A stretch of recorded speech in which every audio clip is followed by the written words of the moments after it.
They found him naked in a collapsed corn crib, limbs trembling, eyes locked on a horizon no man could see, not screaming, not crying, just staring. The child had no name and no clothes, but his skin was weathered like cured leather, face shriveled into a man's outline, yet his body, small, boyish, no more than 6. The townspeople whispered demon before they dared whisper miracle. But even the preacher, a man unshaken by war or pestilence, refused to lay hands on him. This was Georgia, 1861.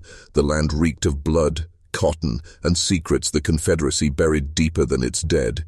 And this boy, they say he walked into town backwards. That's how old Miss Whitley described it before her mind snapped. Not just his feet, but time itself reversed in him, she cried. Then she clawed her own eyes out in the churchyard. That's when Dr. Josiah Merrin got involved. A Union doctor hiding behind false papers, one of the few men still using science to challenge superstition. He'd seen plague, deformity, even cannibal tribes in Haiti during his missionary years, but when he met the boy in the iron-barred cellar of the sheriff's office, he forgot everything he thought he knew. The boy didn't speak, but the room changed when he entered. Clocks slowed, rats in the walls went still, and Josiah, an educated skeptic, felt a bone-deep chill that no logic could thaw. He inspected the boy's body. Despite an aged face, there were no signs of puberty, no dental erosion, no internal decay. But the longer you stared at him, the older he seemed, as if time obeyed him, or avoided him. Locals begged the sheriff to drown him in the swamp, but Josiah intervened. "What if he's the key to the sickness of this land?" he asked. "What if he's proof that time can be broken, rewound, weaponized?" They called Josiah mad, but what happened next convinced even the cruelest men to pray again. Because the boy began to speak. Only backwards, in full sentences, perfect grammar. But every word reversed. They brought in a mirror to translate, and when they did, the boy uttered 7 words that would haunt the South forever. "I am the child of your undoing." Then he smiled, and 2 of the sheriff's teeth fell out. Sheriff Dalrymple didn't sleep that night, not after spitting blood into a tin cup and watching his own teeth rattle like dice from a crooked gambler's hand. The mirror was covered with burlap, locked in a chest, and thrown into the river by dawn. But the boy remained chained to the cellar wall, silent again, yet aging in reverse. Josiah documented it obsessively, noted the tightening of skin, the thickening of his hair, the rounding of his cheeks. Over 3 nights, the boy appeared to regress 3 years. He looked no older than a toddler by the 4th morning. But what disturbed Josiah most was the regression of language. At first, the boy still murmured those backward phrases in complex syntax. Then his grammar fell apart. Then only single mirrored words. Then gurgles. And yet, his eyes never changed. Piercing, ancient, filled with knowledge that no child nor elder should ever possess. Josiah wrote, "It's as though he's not living backward, but shedding the illusion of time. What remains is raw presence, something we were never meant to see." But presence alone didn't explain the other phenomena. The drought that had strangled the region for 3 months broke the night he arrived. The crops surged up unnaturally fast, green where they had been yellow. Chickens began laying double yolks. And then the people began to dream again. Not normal dreams, but collective dreams. Everyone in the town began seeing the same vision. A field, a man without a face, and the boy walking toward him, holding a key made of bone. Then came the deaths, quiet, slow ones. The eldest citizens passed in their sleep, every one of them with a faint smile as if they had seen something they had been waiting for all their lives. No one questioned it. But the town's priest did. Father Ellison. He had come from Boston, meant to bring northern order to southern faith. He demanded an exorcism. Monsieur Josiah refused, but the sheriff relented, and what happened in that cellar was not an exorcism, it was a ceremony, one that woke something buried beneath George's red clay. The priest whispered Latin over the boy's still form. At first, nothing. Then, his eyes rolled back. A sound poured from his throat, high and thin, like metal grinding through bone. The sheriff dropped dead on the spot. His body bled backward. The blood returned to his nose. His eyes turned white. And the boy? The boy looked newer. By dawn, the town had changed. It wasn't just the air or the clouds hanging lower than they should. It was the feeling that something had been rewound. The dead sheriff was no longer in the cellar. His body had vanished, but his boots remained, neatly placed side by side at the entrance like a man coming home after church. Josiah demanded answers. Father Ellison was locked in his quarters, eyes wide open, unblinking, lips moving silently in what appeared to be reversed scripture. When confronted, he only said, "He is the gate, and we opened it." The boy had regressed further, now barely a year old, swaddled in cloth, silent, but the eyes still carried the full weight of some monstrous eternity. Josiah did the unthinkable. He left the town with the child, disguised him as his own, fled north under the cover of night. For 6 days he rode. By the time he crossed into Tennessee, Union soldiers detained him. He begged to be arrested, to be taken somewhere fortified, watched. They obliged. The boy was placed in a Union infirmary. That's when the records end. That's where history gets nervous, because every man stationed at the hospital filed identical letters home, vivid dreams of impossible machines, of cities built upside down, of a man with no skin whispering, "You've already done this before." Then mass desertion. Every soldier vanished without a trace, all except Josiah. He was found 2 weeks later at the edge of a river, half-starved, carving concentric circles into the bark of a cypress tree. Around him were hundreds of drawings, all the same face, the boy's face, aging forward and backward at the same time. Josiah would later claim, "He is not one, he is many. He is memory without a mind." Officials destroyed the documents, buried the incident, branded it as mass hysteria from swamp fever. But the boy, he wasn't done, because 4 months later, in a town 100 miles east, another child appeared, found alone in a cotton field. Same leathery skin, same ancient eyes. But this time, the child spoke forward, and when asked his name, he replied, "Dalrymple." The sheriff's name, the one who bled backward. But this new child couldn't have known him. Couldn't have remembered the town, couldn't have had that same voice, yet he did. And beneath his fingernails, red clay from a town no one dared speak of anymore. The doctors at Milledgeville Asylum didn't know what to do with the boy. He didn't fit any known diagnosis. They labeled him a mute savant, which was their polite way of saying he frightened them. Because although he never spoke again after the name Dalrymple, he began drawing, not scribbles, not childish shapes, blueprints. Full architectural plans for buildings that didn't exist, machines that defied Newton's laws, diagrams of human anatomy with organs the staff couldn't identify. Every night he would scratch them into the walls with his fingernails. Every morning they were gone, scrubbed clean, not by the staff, but by forces unknown. One nurse tried to photograph the markings. When she developed the plates, there were no images, only the same repeating phrase burned into every frame. He is the interval between breath and memory. By spring, 3 patients had hung themselves.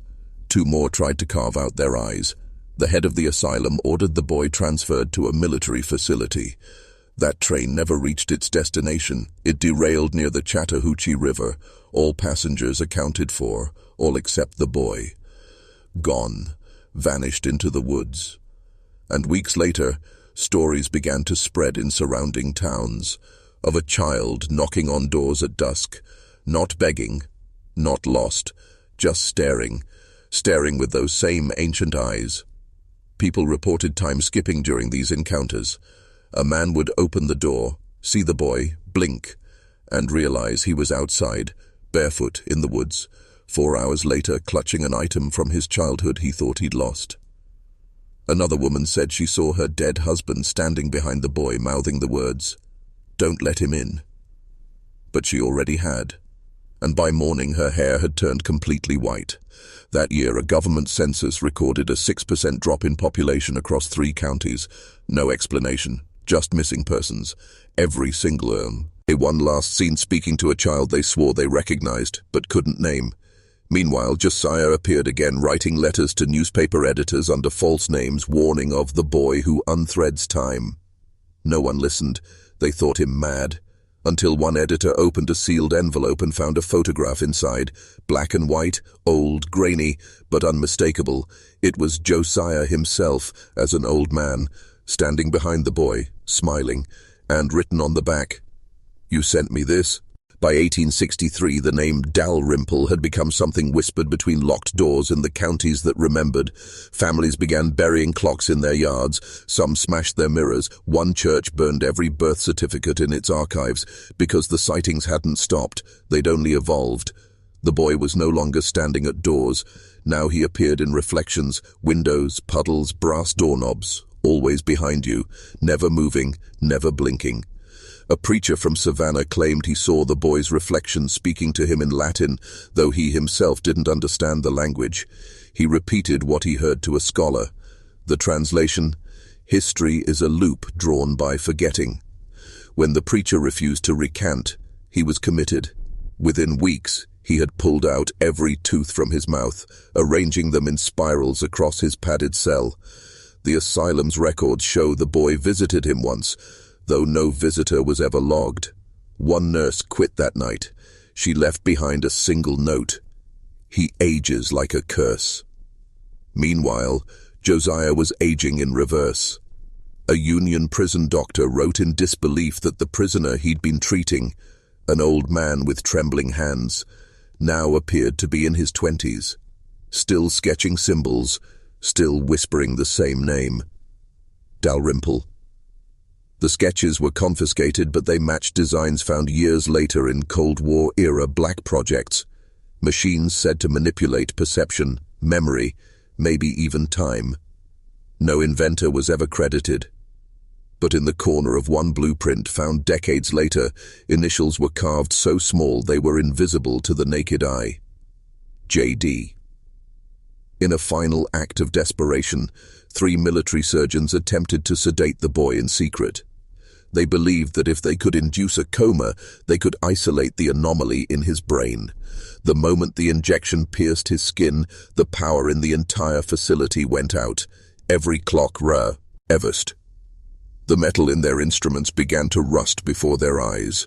One man screamed that he saw his own birth playing in reverse in the reflection of the boy's eye. They fled. Only one survived. He was found days later in a Confederate graveyard, dressed in a uniform from the War of 1812. When asked his name, he whispered, "Dalrymple is not a child. He's the interval where memory goes to die."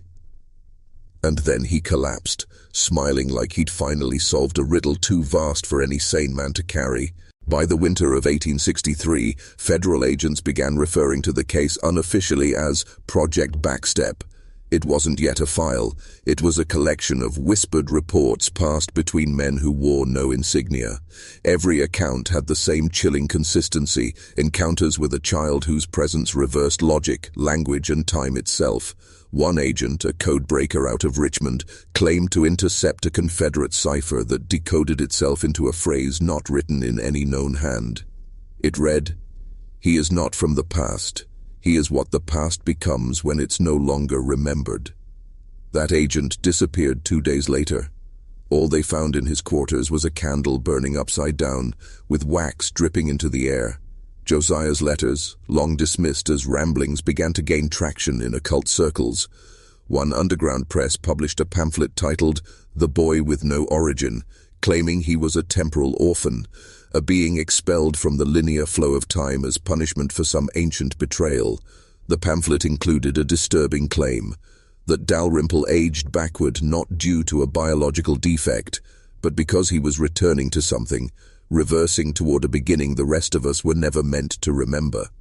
In late January, a Union scout reported seeing a child walking through a battlefield untouched by the chaos around him. Cannonballs froze in midair as he passed.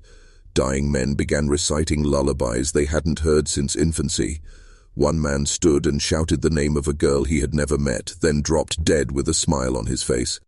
That report was suppressed, but a copy survived. hidden inside the hollow of a Bible in a Charleston church. It was found in 1931, brittle with time but still legible. It bore a final line added in pencil. I saw his face. It was mine, only younger. Those who knew Josiah said he'd stopped writing letters entirely. He was last seen in a Coa, stall town, staring at the horizon, whispering that the tide was breathing backward. When pressed by a local fisherman, he turned and said, "He's almost home." That night, every fish in the village floated belly up, not dead, but reversed, their insides mirrored, their scales spiraling inward. And in the sand, a child's footprints began at the water and walked inland, though no child was seen. The soldier who survived the Macon schoolhouse incident, Private Harlan Mosley, was brought back to base in a state no doctor could classify. His physical age had accelerated by decades within minutes. His beard was white, spine curved, fingers gnarled like ancient roots, yet his eyes remained young, terrified and locked in a permanent state of unblinking memory. He never spoke again, but he drew, pages upon pages of sketches no one could fully interpret. Reversed clocks, spirals converging inward, and always the boy. Not as a child, but as a silhouette standing at the mouth of a tunnel that led into the sky. A senior medical officer, Dr. Elbridge Venn, quietly collected the drawings and filed them under a personal code name. Subject 12, Regression Entity. Venn was later removed from duty after he was discovered speaking backward in his sleep for 3 weeks straight. Tapes exist, if you know where to find them.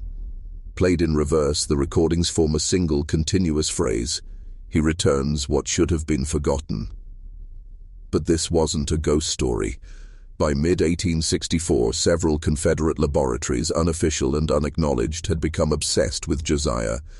A theory had formed in secret that this child was a living breach, a reversal node in the sequence of linear time. If weaponized, he could be used not to destroy enemies, but to erase their lineage, their memories, their very conception.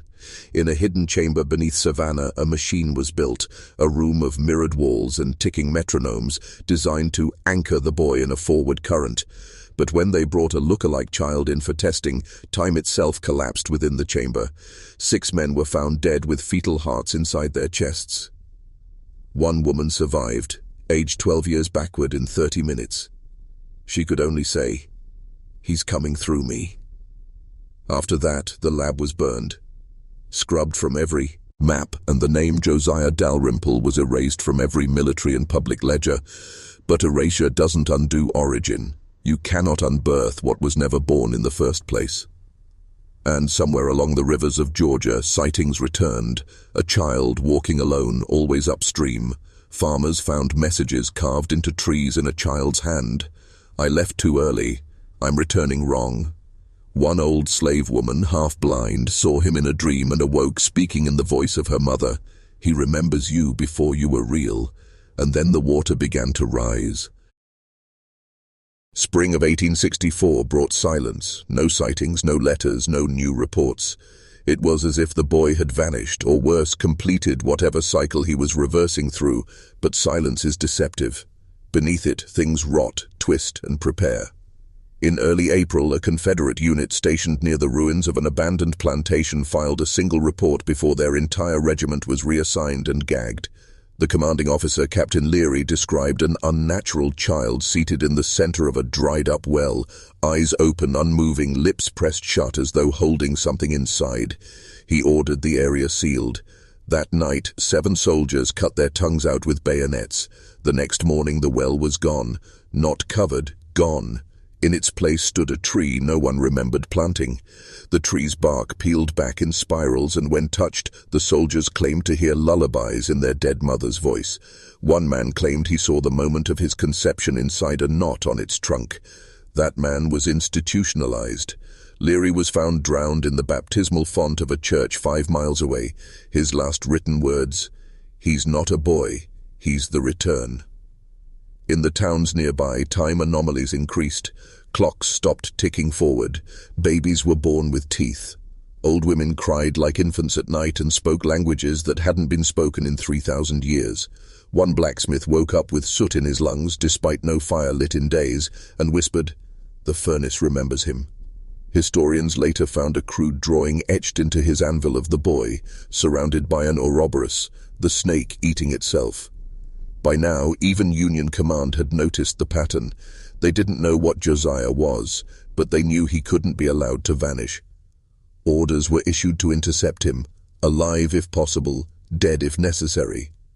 But how do you capture someone who slips through the fabric of time like water? Through fingers?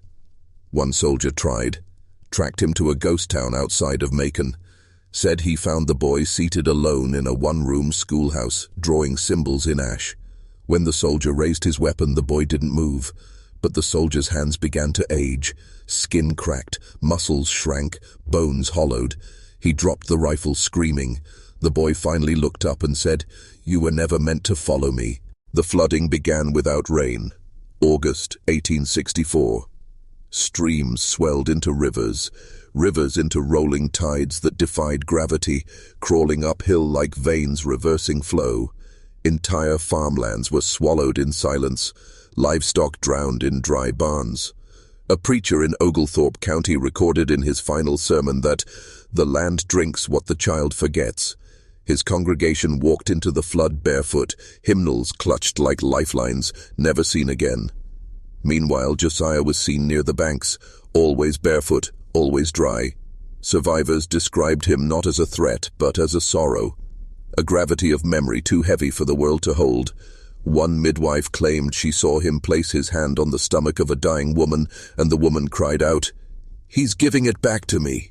She bled to death in seconds, but when examined, her womb held an unformed fetus, preserved, as if paused mid-creation. It wasn't hers. It wasn't human. The corpse was buried in secret under Confederate orders. The file name, Temporal Echo 1A. Now the Union had their own files too. Intelligence operatives had heard whispers of a child relic in the South, a phenomenon that could reverse outcomes if understood, but no one could get close. A Philadelphia scientist, Dr. Amos Caldwell, made it the obsession of his final year. He intercepted Southern reports, tracked Josiah's movements like a comet. His hypothesis: the boy was not reversing time, but memories. Not aging backward, but retracting the human record, one person at a time. In a lost notebook recovered in 1919, Caldwell wrote, "He's not unnatural. We are. He's simply the correction." Then, Caldwell went mad. He boarded up his home, painted all the windows black, and sent one final letter to President Lincoln himself. Inside, a single line: "I've seen my mother's womb from the inside. It wept." Caldwell was never heard from again. Officially, he died of typhoid, but neighbors remember his house disappearing in the night, not burning, not collapsing, just gone. Left in its place was a circle of polished bone and child-sized footprints in the dirt. No stride, just 1 foot over and over again. As if the boy had stood there, waiting for hours, or centuries, and then stepped backward into the void. Not running, not escaping, but returning to the moment before his name was first spoken aloud. By winter, fear moved through Georgia like an unseen plague. People stopped naming their children. Midwives burned birth records. Old family Bibles had their lineage pages torn out, sometimes slashed with knives, ink dripping like blood over names that no longer felt safe to remember. Across counties, reports increased of dreams, shared dreams, where people awoke gasping, not from nightmares, but from total silence. No sound, no memory, just the feeling that something had been undone. The only constant in these visions? A boy standing in the corner, facing away. A physician in Milledgeville treated 17 patients in 3 days who could no longer recall their own last names. Some didn't know if they were married. Others didn't know if they'd ever been born. The doctor quit his practice and later drowned himself in his own wash basin, but not before writing this in his final note: "I met my mother last night. She was 7 years old. I was older than her. I held her hand and I cried, because I remembered something, and it hated me for knowing. Meanwhile, the Confederate brass had begun to panic, not just about the war, but about containment. Their own scientists had concluded that Josiah was more than a threat. He was a contagion of memory reversal, a kind of temporal rot. Anyone who stayed near him too long would begin to experience cracks in the timeline of self, not time travel, but time unravel. A slow, cruel forgetting of the future.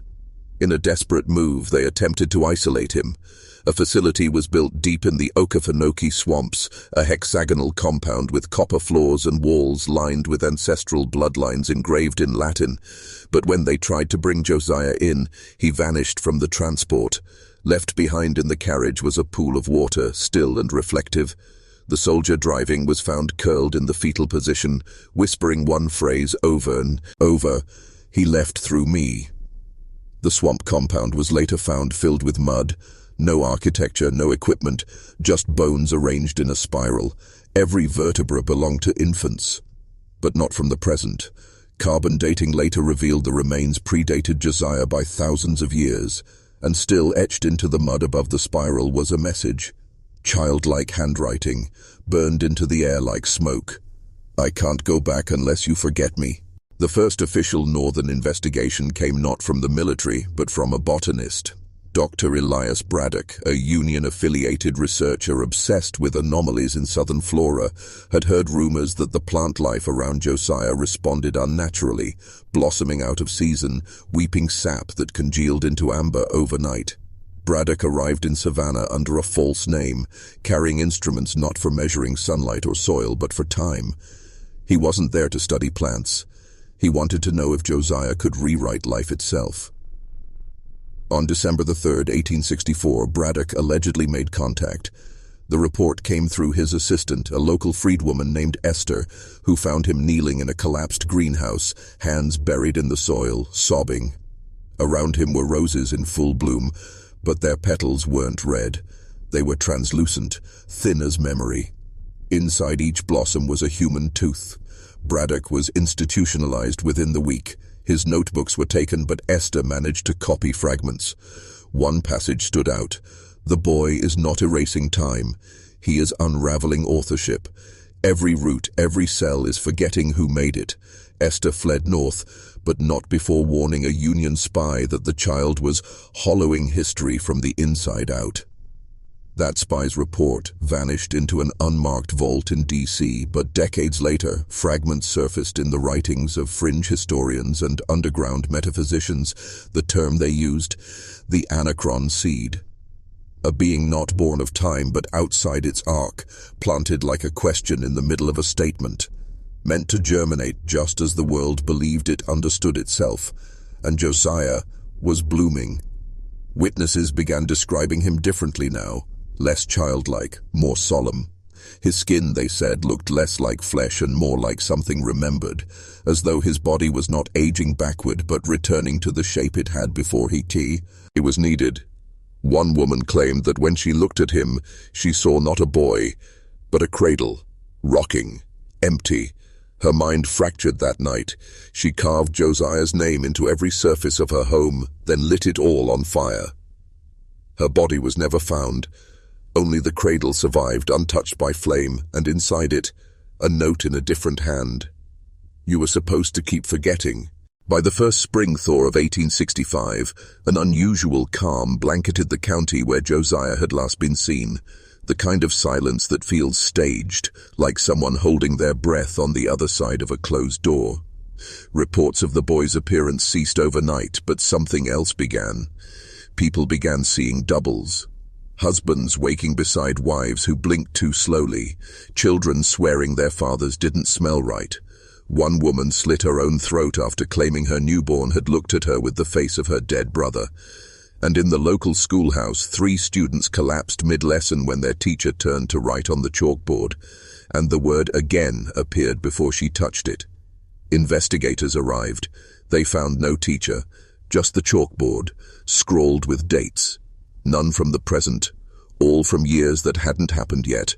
1893, 1941, 2025. One of the men fainted, struck by a sudden memory, not his own, of a building made of glass and steel and strangers with glowing faces. The moment passed. But his hair turned white that night, and he would only sleep sitting up, claiming something behind his eyes would pull him too far forward. All of it traced back to one house, a cabin buried in pine, abandoned, yet warm. Inside, federal agents discovered a journal bound in human leather, its pages handwritten but not in ink. Something thicker. Some pages were blank, others completely filled with looping script in a language none recognized. But one page near the center stood out. It contained only one sentence. "He is the memory of a memory you're not supposed to have." That night, one of the agents burned the cabin to the ground, but weeks later it returned, reconstructed in perfect detail. The same burn patterns, the same floorboards. Only now the journal was missing. In its place was a mirror, hung where the fireplace had been. No reflection showed inside, but surface. Just static, like snowfall. When the agents tried to remove it, the glass fractured without breaking, revealing behind it a single word etched into black wood: undo. From that day forward, they posted a 24-hour watch, but no one lasted longer than 36 hours. Men came out altered. One could only speak in questions. Another aged 20 years in 3 nights. A third cut out his own tongue, whispering, "He's listening through the silence." Somewhere west of the cabin, just beyond the tree line where the soil turned sour and no birds dared nest, a well was discovered, not marked on any map, not dug by any hand. Locals swore it hadn't been there the week before, but there it stood, lined with stone too smooth to be cut, too old to be local. A surveyor named Reed Haskins was the first to peer down its mouth. What he saw turned his beard white and his speech halting. He described it as not deep in feet, but deep in time, as if looking into a tunnel not of rock but of eras. He said he saw something move, not below, but behind him. When they found him 2 days later, he'd walked 30 miles barefoot, muttering a single sentence on repeat. He isn't undoing the past, he's correcting the draft. The well was sealed, then ordered dynamited, but the explosives wouldn't ignite. The fuses burned backwards, curling like frightened worms. A private security team was brought in, mercenaries from out west. One of them, a former Confederate, tried to lower a camera tied to a rope. The film came back blank, but the frame showed movement, not from the well, but from the trees. A figure, small, barefoot, standing still among the pine, head bowed. The footage was destroyed, but not before a clerk named Emerson Swale made a copy. He was last seen boarding a train north, carrying a single suitcase and a sealed envelope. When the train arrived, both were gone. In the seat where he had been, written into the leather with what appeared to be fingernail scratches, were the words, "He is watching from the version you didn't become." That phrase began to spread among archivists, defected scientists, even preachers who'd abandoned the cloth after seeing something fold inside out in their prayers. To them, Josiah had become more than a boy. He was now a correction, a silent draft in the manuscript of time, not rewriting history, but replacing the author. And the well. It reappeared 3 counties over, same stones, same darkness. This time a child's shoe rested at the edge, clean, unworn, tagged with a name no one recognized, but on the sole, carved faintly with what looked like a needle, was one word. Before, 3 weeks after the well reappeared, a telegram arrived at the archives of the Georgia Historical Preservation Office. It was unsigned, untraceable, and time-stamped a full hour before the office had even opened. Its message was 7 words. "Stop asking. The boy remembers what we forgot." Inside the envelope was a photograph, brittle and curled at the edges. In it, 7 children stood in front of a white church. 6 wore Sunday clothes. The 7th, centered, barefoot and unsmiling, was Josiah. But the date on the back read 1846, 15 years before the boy was even born. When researchers enhanced the image, they discovered something even more disturbing. Every adult figure in the photo was blurred, as if the camera had refused to capture them. Only the children remained in focus, and the background, upon close inspection, did not match any known geography in Georgia. In fact, It didn't seem to match Earth, towering spires like bone, a sky too smooth to be cloud, and an odd reflection in the church windows, an hourglass turning without hands. The image was archived under a false category and quietly buried, but someone, no one knows who, sent a duplicate to the Smithsonian, and from there it leaked. Whispers of the reverse boy, the Georgian echo, and the regression began circulating among fringe scientists and unlicensed temporal theorists. One theorist, dismissed from Yale for publishing a paper claiming certain children are bookmarks in Time's novel, saw the photo and wept. She claimed Josiah wasn't aging backward. He was being unborn 1 year at a time, retreating to a point before time had memory. Her hypothesis? He had no soul of his own. He was an echo, a replay, an artifact from a version of reality that had been erased but not fully deleted. That would explain why records bent around him, why photos warped, why clocks hiccuped near his presence. Not because he altered time, but because he didn't belong to this one. An underground lab in Maryland tested the theory. They replicated the blur effect using a quantum lens on archival footage from other places, other times. And they found him again. 1939. A boy in a parade in Nazi Germany. 1963. A child watching JFK's motorcade. 2001. A barefoot figure near the Twin Towers on September 10th. Each time unchanged. Each time just watching. Each time camera flickering. The first person to track all 3 sightings of the boy across time was not a historian, not a scientist, but a mortician. His name was Clay Doran, a quiet man from Mississippi who had spent 32 years preparing bodies, and in that time claimed to have seen things beneath the skin that don't belong to anatomy. After discovering the boy's face appearing unchanged in historic photographs, Clay began to study something most dismissed as mundane: post-mortem timestamps. He believed that certain deaths triggered slight delays in decomposition, as if time itself hesitated. The earliest example, March 7, 1861, the day Josiah Caldwell was first documented. The body of a farmer who died that same day took 3 times longer to rot, though stored in the same cellar as others. The reason? That farmer had once owned the land Josiah was found on. Clay compiled over 60 such anomalies, deaths that orbited the boy's timeline, where time seemed to slow out of fear or reverence. But that wasn't what disturbed him most. It was the signatures. Every death certificate tied to those anomalies had in the margins or on the back a small etching, always in pencil, always faint. A shape resembling an incomplete spiral, reversed and spiraling inward. Clay showed these symbols to a linguist who specialized in pre-Egyptian glyphs. Her analysis? It's not a language. It's a command. One meant not to communicate, but to suppress. Suppress memory, movement, progress. A shutdown code. A kill switch.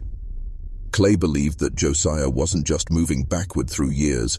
He was pulling fragments of reality with him, like a man dragging chains through a mirror. Every encounter left behind residual collapse. People forgot where they were. Clocks refused to tick. Pregnancies failed. Machines glitched. Relationships ended for no reason. And in some cases, entire buildings vanished from property records, though locals swore they once stood. That's when Clay turned to dreams. He placed audio recorders in his embalming room and let them run through the night. On March 14, 3:06 a.m., a voice was captured. Childlike, not speaking but singing. A lullaby in reverse. The lyrics, when played forward, were deciphered as, "I was the last, I am the first, I walk back through the cursed." Clay burned every file and vanished. His last message was mailed to a colleague. Inside, a single photo of Josiah in a mirror, but no camera had been in the room. By spring of 1862, the town of Briars Hollow no longer spoke Josiah's name aloud. It wasn't superstition, it was survival. Local children who muttered it in play were found sleepwalking near the old well, hands blackened with soot though no fire had been lit. One girl, barely 6, carved a spiral into her own cheek using nothing but a broken button.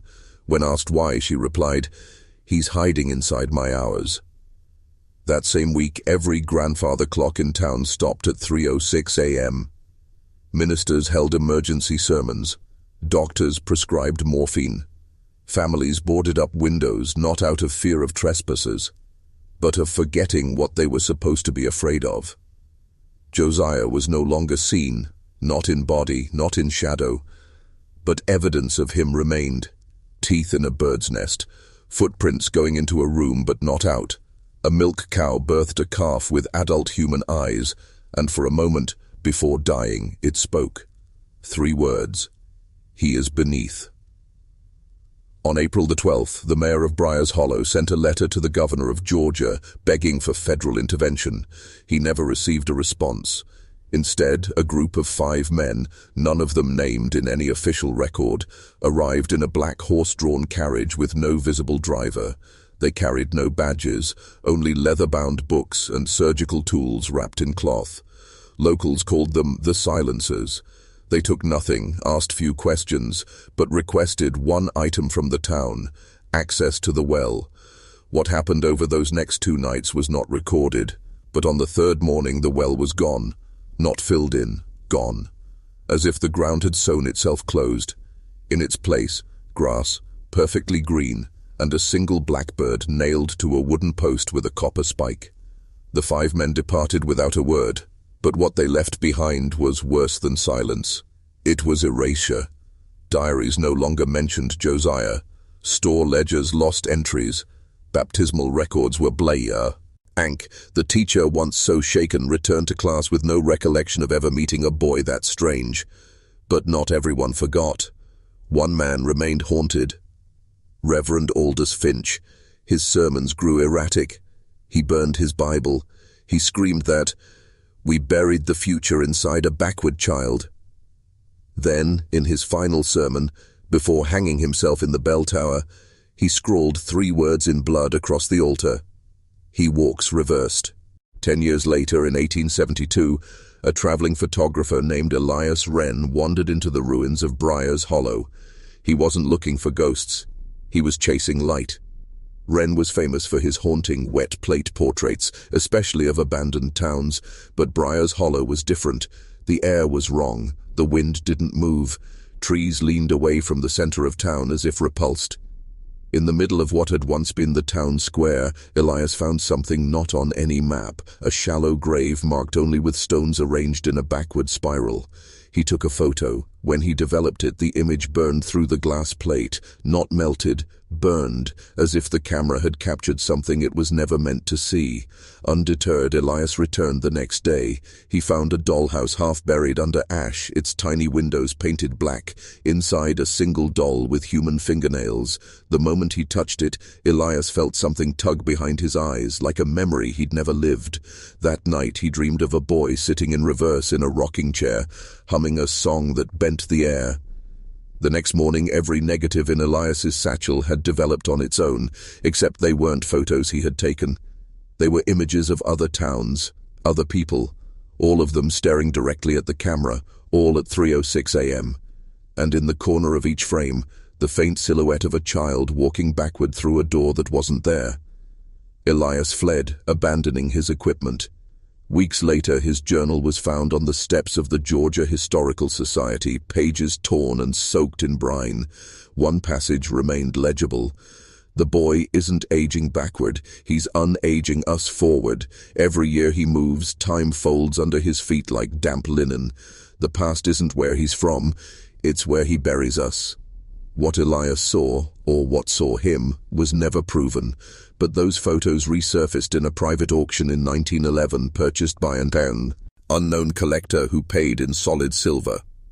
One photograph, labeled only Josiah, Reversal Site 3, showed a mirror placed in the center of a forest clearing. No reflection, just bark, bone, and a child's handprint pressed into glass from the wrong side. In 1889, a physician-turned-occultist named Dr. Enoch Varner arrived in Georgia under the guise of researching postbellum child deformities, but Varner's true obsession was something far stranger. His private notebooks, later seized by the Bureau of Psychical Research, detail a concept he called chronal disruption syndrome. According to Varner, certain human anomalies weren't biological defects but ruptures in time-made flesh. He believed these children weren't sick. They were anchors, dragging fragments of impossible futures into the present. In his writings, one name repeats 27 times: Josiah, 1861. Varner claimed to have interviewed 3 people who had lived near Briar's Hollow during the boy's supposed lifetime. None remembered the boy directly, yet all described the same recurring nightmare: a boy walking backwards into a cornfield as birds screamed and blood rained upward into the sky. Varner grew obsessed. He tracked down the blacksmith who had forged the copper spike found nailed through the blackbird left where the well had once been. The blacksmith refused to speak at first, then without warning he slit his own tongue out and stuffed it into a jar filled with mercury. Scrawled on the jar were 3 words: "He mimics time." That night, Varner reported hearing scratching under his floorboards. When he pried them open, he found a pocket watch, still ticking, except the hands were moving in reverse. The time, 3:06 a.m. What followed were the infamous mirror sessions, in which Varner attempted to summon or communicate with what he called the boy reversed. Witness accounts vary, but several agreed on one detail. During each session, Varner placed a small wooden chair behind him, facing away. By the 4th session, the chair would be found slightly turned. By the 7th, its seat was warm to the touch. On the 9th night, Varner vanished. His study was found. Locked from the inside, every mirror in the house shattered from within. But in the center of the floor, drawn in salt, was a spiral, and inside that spiral, a single baby tooth, perfectly preserved, with the initials JL carved in microscopic etching along the root. Varner's body was never recovered. But 3 months later, at a children's hospital in Savannah, a nurse found a newborn with no heartbeat, but wrinkled hands, cataracts, and a whispering voice that asked, "Is he gone yet?" When the nurse turned away, the child was no longer there. Only the salt spiral remained. By the early 1900s, the Josiah phenomenon had become an underground obsession, spoken of only in secret academic circles, cult archives, and private libraries belonging to men whose names never appeared in public. One of those men was Aleister Crowell, a reclusive scholar excommunicated from Oxford for attempting to classify temporal anomalies as biological species. He believed the boy who aged backward wasn't human in the traditional sense, but rather a form of sentient entropy. In his 1904 manuscript, Reversus Deus, on the Flesh That Undoes, he writes of an entity whose very presence retracts time, whose tears don't fall but rise, and whose breath smells of iron, mildew, and spoiled milk. Crowell made his way to Georgia, where he purchased the abandoned land where Briar's Hollow had once stood. There he built a one-room stone structure, no windows, no door, just a single ventilation shaft at the top. Locals called it the listening room. For 9 years, nothing happened. Then, in the spring of 1913, a farmer found Crowell's body outside the structure, emaciated, smiling, and entirely hairless, including eyebrows and eyelashes. His eyes were still open, pupils fully dilated, and in his clenched hand, a hand-drawn map made entirely of ash and stitched leaves. On the map, 11 spirals, all perfectly aligned. At the center, one word: Josiah. The structure was later opened by state authorities. Inside, only a rocking chair, still gently moving, and a typewritten note pinned to the wall. It read, "He's not trapped in time. We are. He's the static, the glitch, the thread pulling backwards through the loom of memory. We see childhood. He sees the unmaking." That note became known as the Crowell hypothesis, and it was quietly banned from circulation by multiple universities. The building was destroyed in 1914 by order of the Georgia Historical Preservation Committee, who claimed structural instability. But the man who signed the demolition order, Simon Aldwych, was later institutionalized after attempting to rip out his own shadow with a shard of glass, screaming, "He's inside the moments we forget." Crowley's few surviving journals mention one final experiment. He theorized that Josiah wasn't moving backward in time. He was undoing the meaning of time, one person at a time, until no one remembered what it meant to grow old. Until childhood was just the last stage before nothing. In 1921, the federal government quietly funded a covert research initiative codenamed Project Latchkey, buried beneath layers of agricultural development grants. Its true purpose: investigate temporal anomalies linked to childlike entities exhibiting reverse developmental symptoms. Declassified fragments describe only one case deemed fully active, subject J61GA. Based on the remaining documentation, Subject J matched historical descriptions of Josiah, chronologically aging backward, body shrinking in mass, skeletal regression measurable in inches per year, but with increasingly advanced verbal, emotional, and manipulative intelligence. Subject J was discovered wandering near a church orphanage outside Macon, Georgia. Witnesses described him as having eyes too large, speech too slow, and questions that felt older than the room. He was placed under medical custody at Fort Detrick in a sealed wing, registered as a juvenile with non-progressive dementia, but notes from an unnamed doctor, later revealed as Lieutenant Myron Vale, describe phenomena no medical science could account for. Food rotted faster when left near the boy. Clocks slowed. Staff reported déjà vu episodes, even mild aphasia, forgetting names, birthdays, or basic functions after prolonged exposure. One nurse carved spirals into her arms, whispering, "He's unlearning me." Vale became obsessed. He began recording Subject J's dreams using induced sleep interrogation. The transcriptions are chilling. In one dream, Josiah spoke of a well that goes up when you fall into it, and rooms made of skin where people forget how to scream. In another, he claimed to remember being born every morning, older than the sky but younger than names. By month 6, Josiah had physically regressed to a toddler's body, but began drawing blueprints, complex diagrams, reverse machines, time mechanisms with no source power, all birds, annotated in mirror writing. One design matched the internal layout of the Fort Detrick lab despite being created before he'd ever been shown its schematics. The final entry from Lieutenant Vale's notebook is brief. He is not aging backward, he is rewriting causality in reverse. Memory is just a leash. He chews through it in his sleep. 2 days later, Fort Detrick's sealed wing was found empty. All 14 personnel had vanished. Only Vale's body remained, mummified, teeth missing, with a note in Josiah's handwriting on his chest. "I grew you wrong. I'm sorry." The body decayed in reverse over the following 72 hours, until it was nothing but a puddle of amniotic fluid and a faint, rising giggle caught on an empty tape recorder. In 1933, a retired child psychologist named Dr. Malcolm Everin, formerly of Johns Hopkins, published a privately circulated monograph titled The Regression Paradox, a case study in temporal ego deterioration. Only 12 copies were known to exist, 9 now lost, 1 allegedly burned by the Vatican, and 2 sitting in climate-controlled safes owned by anonymous collectors in Switzerland. In it, Everin describes a 6-year-old patient he treated in secret from 1929 to 1932, referred to only as J. The child, brought to him by 2 government agents who never gave their names, was described as having a voice like dust falling on hardwood and the stare of something trying to remember how to forget. J exhibited rapid reverse maturation, losing teeth in the wrong order, speaking in obsolete dialects, and once answering a question in perfect Akkadian. What unsettled Everin most wasn't the regression, it was the child's awareness of it. He looked at me like a dying man looks at his own reflection and says, "I used to be someone else."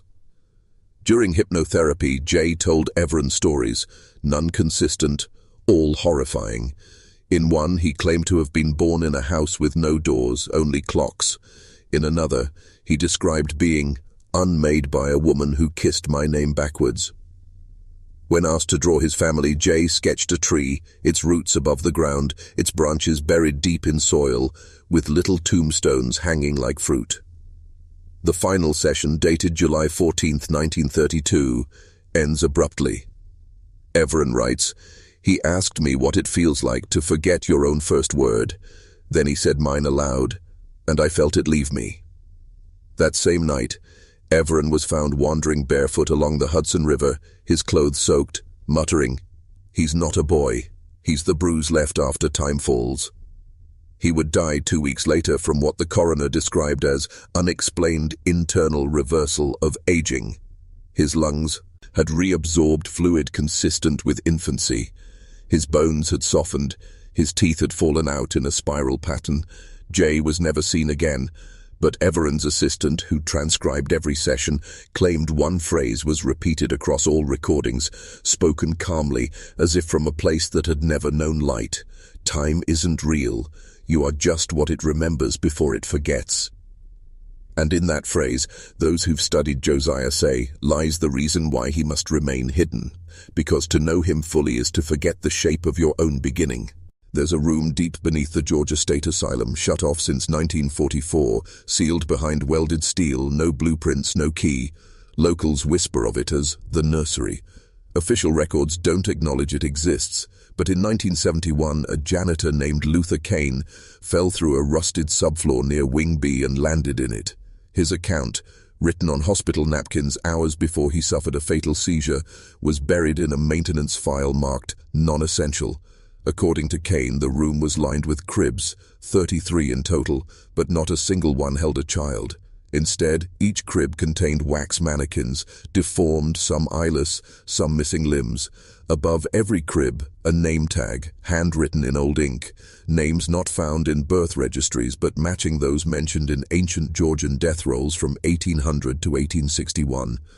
And in the far corner, behind glass, sat a final crib, larger, empty but soaked in fluid that shimmered like oil in candlelight. The tag read, J. Caldwell. The walls were covered in reversed handwriting, script that looped like unraveling ribbons. Kane said when he touched one letter, it moved. Not metaphorically. The letter curled under his fingertip like a living thing. It wasn't writing, he scribbled. It was remembering itself backwards. The air, he wrote, pulsed like a heartbeat. Time didn't feel slow. It felt wrong, like it wanted to collapse. Kane tried to leave, but the hallway he came from was gone. In its place, an empty corridor that smelled like warm milk and rot. He claimed he heard a baby crying, but the sound was layered with whispers in German, Latin, and something that made no sense but felt familiar. Then the lights flickered, and all 33 cribs rocked in unison. They weren't mannequins, Kane wrote. They were sleeves. Something wore them before Josiah, or after. I don't know anymore. He was found in a supply closet the next morning, lips blistered, eyes gone white, his hair fully grey. He had aged 30 years overnight. Autopsy notes were redacted. The room was sealed, again. Some say the whispers never stopped. That on nights when the moon is lowest, if you stand near Wing B's foundation, you'll hear the sound of an infant's giggle rising from beneath the earth, soft, and repeating backward.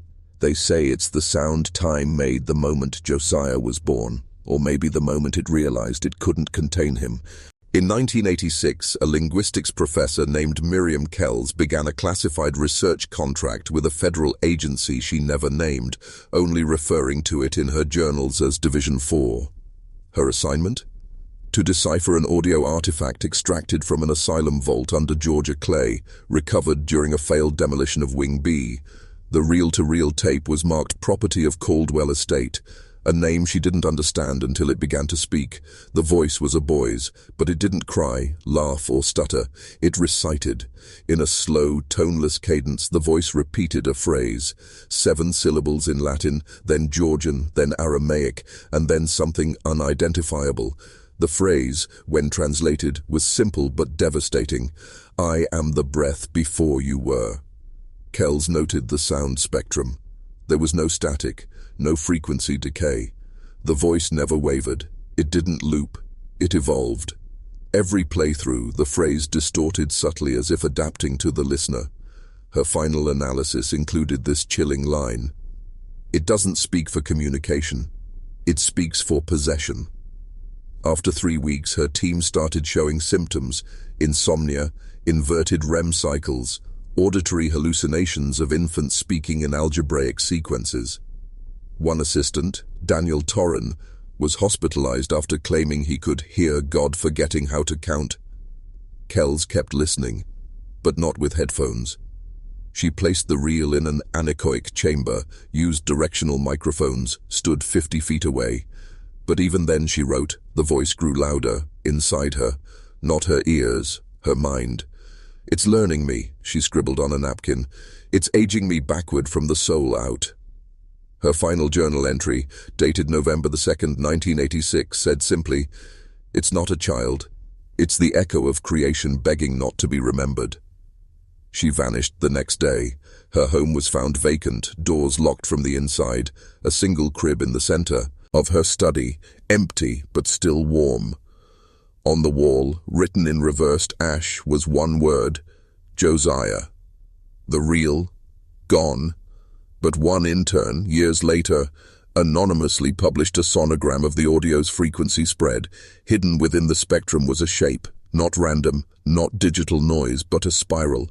The Fibonacci sequence drawn in decaying blood patterns. Inside the spiral, 33 dots, and in the center, a fetus curled inward, smiling, as if it already knew your name before you were given it. In 1992, a retired Army cryptanalyst named James Elroy purchased an unmarked property outside Macon, Georgia, an estate that had been off-market since 1865.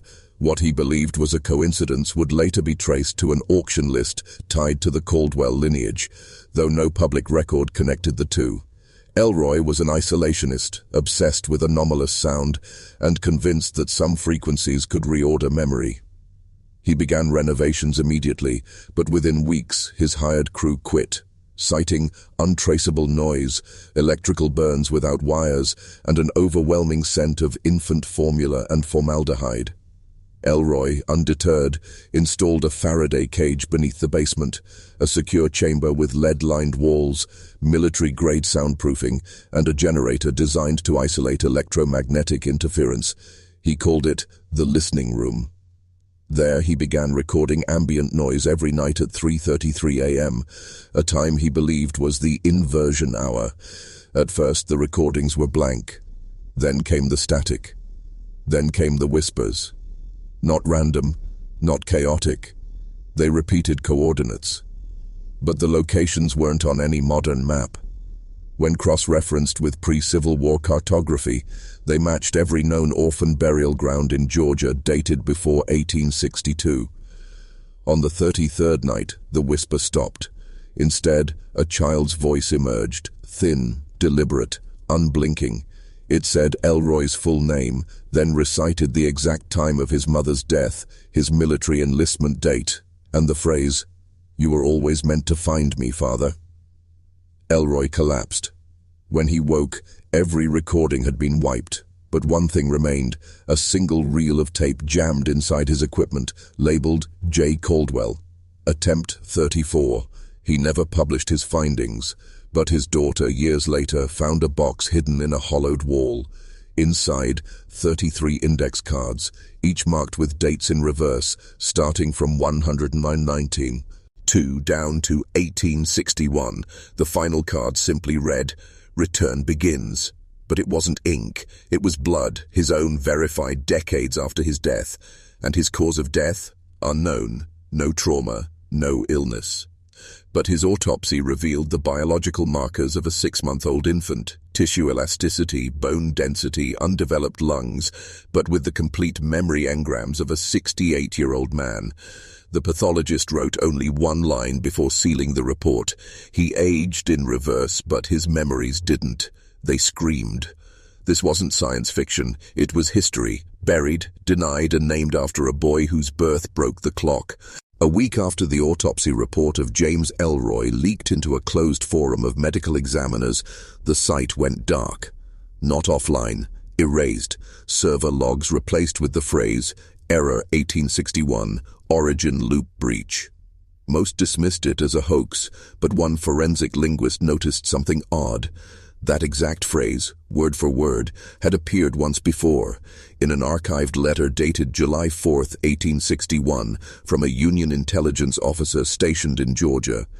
The letter, never published, was part of an internal memo on what he called chrono-anomalous hostage situations. In it, the officer described interrogating a boy found wandering barefoot through a scorched orchard. The boy claimed his name was Josiah and kept asking for his father by a name that hadn't yet existed. He knew intimate details about battles that hadn't happened and generals who hadn't been born. Most chilling, he carried a satchel full of objects that wouldn't be invented for another 140 years. A vinyl record, a disposable lighter, a plastic pacifier. When pressed for answers, Josiah simply smiled and whispered, "You're dreaming backward." That same officer went missing days later, his final note left scrawled in charcoal on the barrack wall. "Do not let him walk counter to the sun."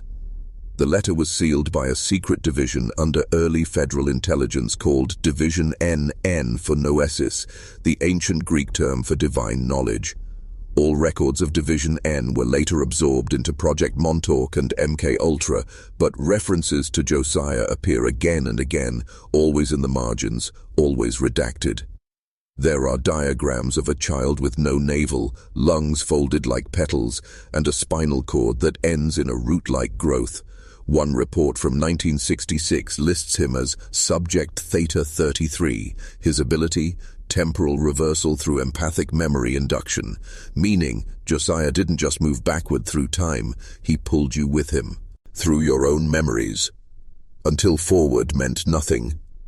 Until childhood was the only safe place left. That's why every witness described the same feeling, a sudden longing for home, for mother, for warmth, followed by nosebleeds, memory gaps, and the taste of metal.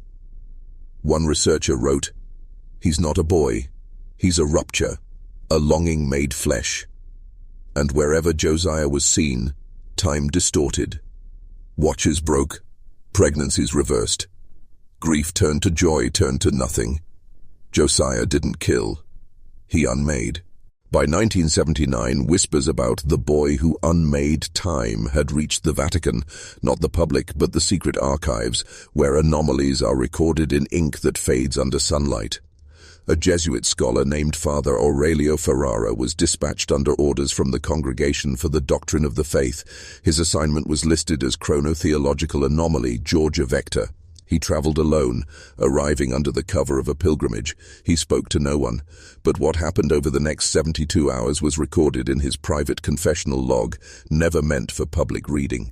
The pages were stolen from the Vatican in 2003 and leaked briefly to a dark net archive before being deleted in under 8 minutes. Only fragments remain, reconstructed from memory by linguistic analysts. One line survived untouched. "The boy is not reversing time. He is returning us to original sin." Father Aurelio claimed to have found Josiah, or something claiming to be him, beneath the collapsed floorboards of the Briar's Hollow Chapel. The structure had long since rotted, yet beneath the altar, untouched by decay, lay a narrow stairwell carved into the clay.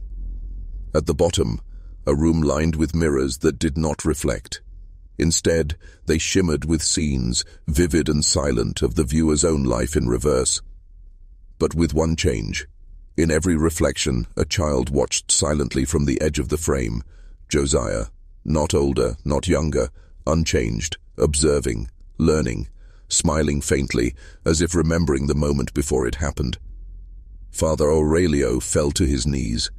He wrote that in Josiah's presence, every theological certainty dissolved. Heaven felt like a rumor, hell like repetition, God a mirror, fractured and blinking backward. The boy spoke only once. "The lamb never died. You just forgot the sound it made." That sentence broke Aurelio's mind. He was found wandering in Macon days later, unab. Lee to form coherent sentences, his pockets filled with backward-written psalms. His hands were stained with ink that couldn't be washed, only peeled away in strips. When the Vatican retrieved him, they sealed the site in concrete and scrubbed all local records. Briar's Hollow was renamed, its coordinates altered on maps. But the boy remained. Because Josiah wasn't tied to a place. He was tethered to grief, to the moment a man questions his past and senses it watching him. In 1984, a retired U.S. Air Force cryptographer named Nolan Reese purchased a parcel of land just outside the old coordinates of Briar's Hollow. He claimed he wanted silence, a place to forget the Cold War's echoes. But neighbors grew suspicious when Nolan began building underground. Tunnels, chambers, reinforced doors. No one was allowed near. Power outages followed. Static interrupted phone calls. Children claimed to see a boy standing motionless at the edge of their yards, eyes fixed on nothing, or perhaps everything. Nolan's logs, later recovered in an estate sale under false names, revealed a darker truth. He wasn't trying to forget. He was trying to decode what had happened. Decades earlier, stationed at RAF Menwith Hill, Nolan had intercepted a strange transmission bouncing between satellites. It wasn't Russian, it wasn't Chinese. It was a voice, barely audible, distorted by static. When decrypted, it simply repeated, "Bring him back." Nolan traced the origin to a frequency buried beneath standard timecode transmissions, something only someone obsessed with patterns would notice. All coordinates pointed to Georgia. All metadata were dated July 1861. The message impossibly came from the past, and the signal, it wasn't fading, it was growing. Nolan believed that Josiah wasn't just alive.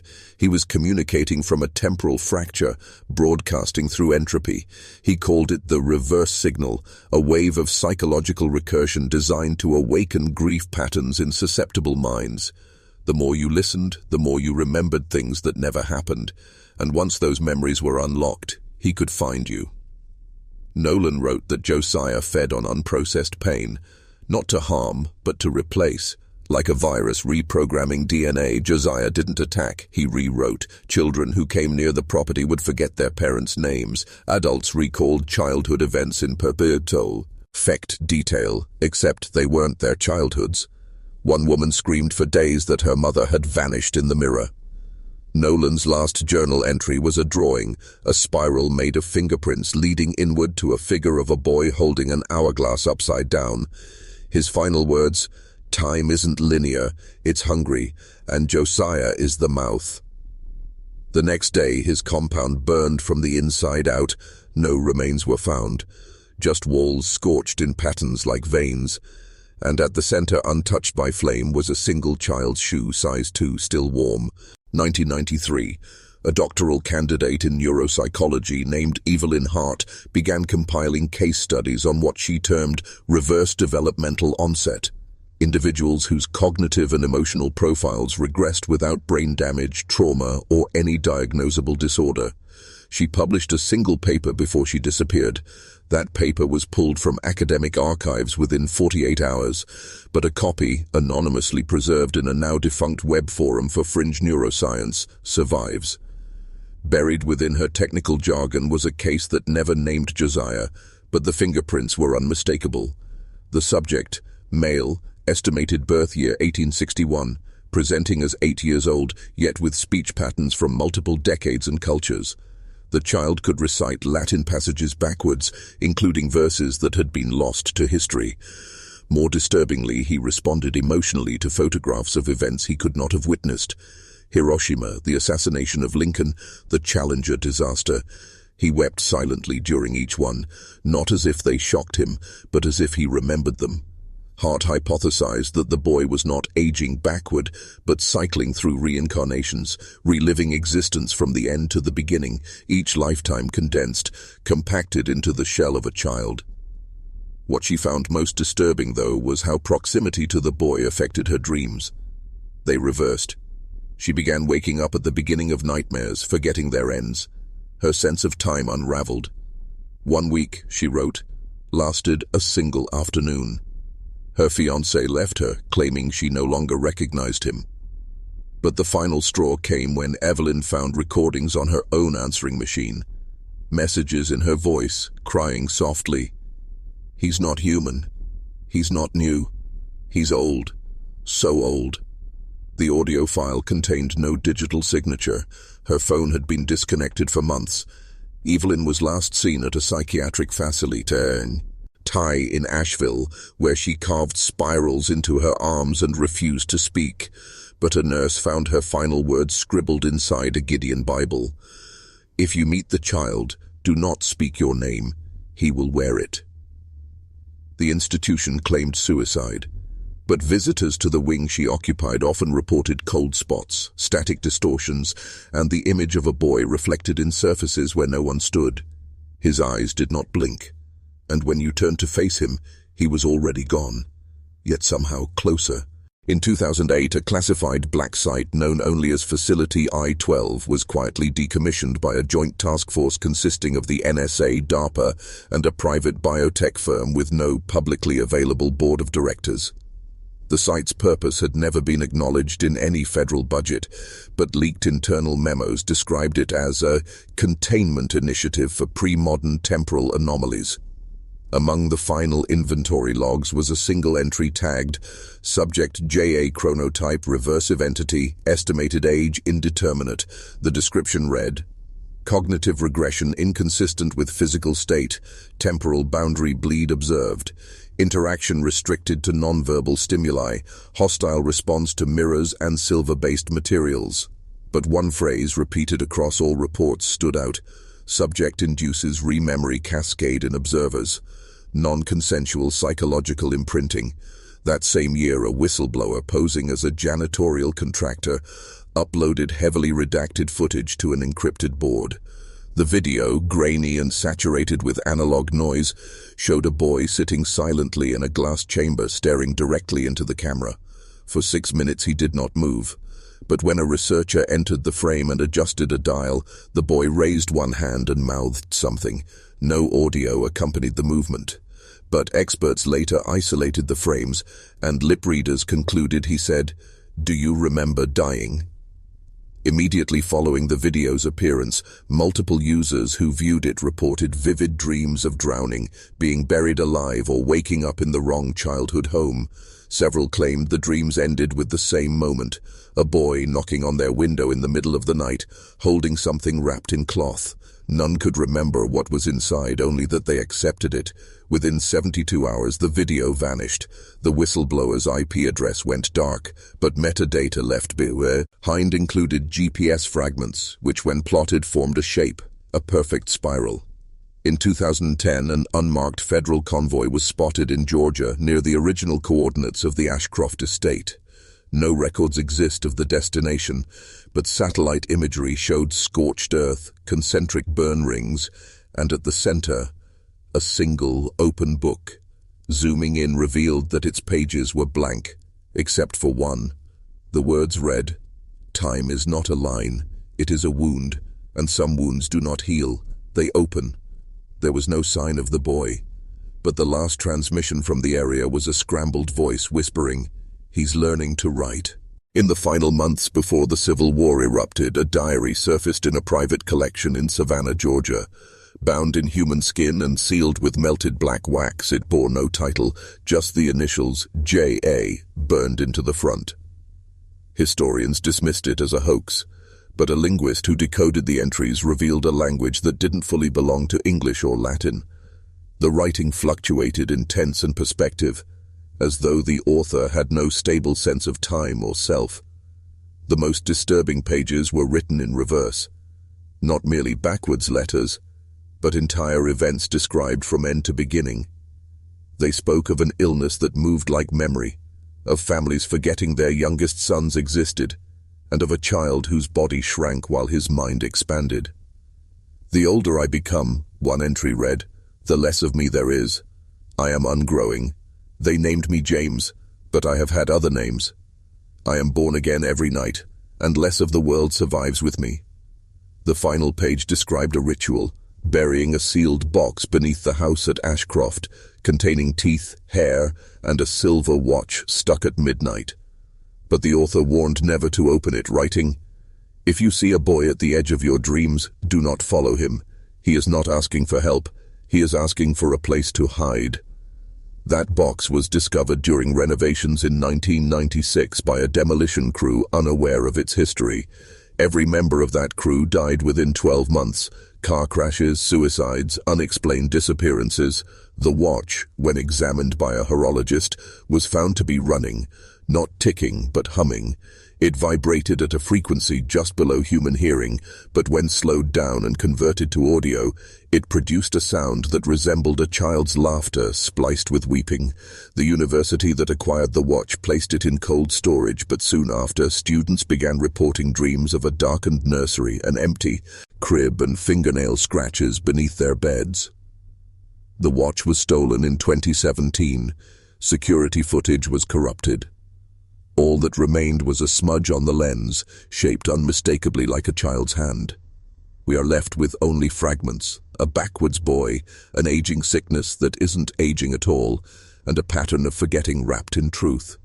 Some say he still walks the woods near Ashcroft, knocking at the windows of those who've lost someone, but by the time they answer, he's already inside.